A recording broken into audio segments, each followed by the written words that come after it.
Bro ఇప్పుడు విశాఖపట్నంకి అతిపెద్ద data centre అనేది గూగుల్ సంస్థను తీసుకొని రాబోతున్నారు.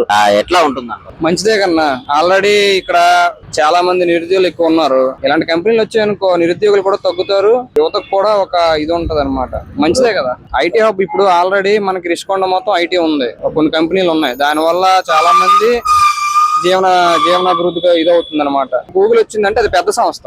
ఇంకోటి ఏంటంటే అది మన ఇండియా సంస్థ కూడా కాదు, బయటది. అది వచ్చి మన ఇండియాలో పెడుతుందంటే మనకు పేరే కదా, అందులో మన ఆంధ్రప్రదేశ్ లో. కాబట్టి మాక్సిమం మన తెలుగు ప్రజలందరికంటే తెలుగు స్టూడెంట్స్ అందరికీ కూడా ఉపయోగమే. మన వైజాగ్ అనే కాదు, వైజాగ్, విజయనగరం, శ్రీకాకుళం, అటు తూర్పు గోదావరి, ఇటు ఈ 4-5 డిస్టిక్లు, దాదాపు ఒక 6-7 డిస్టిక్ల ద్వారా ఉన్న స్టూడెంట్స్ కూడా అది ఉపయోగమే. మంచిదే.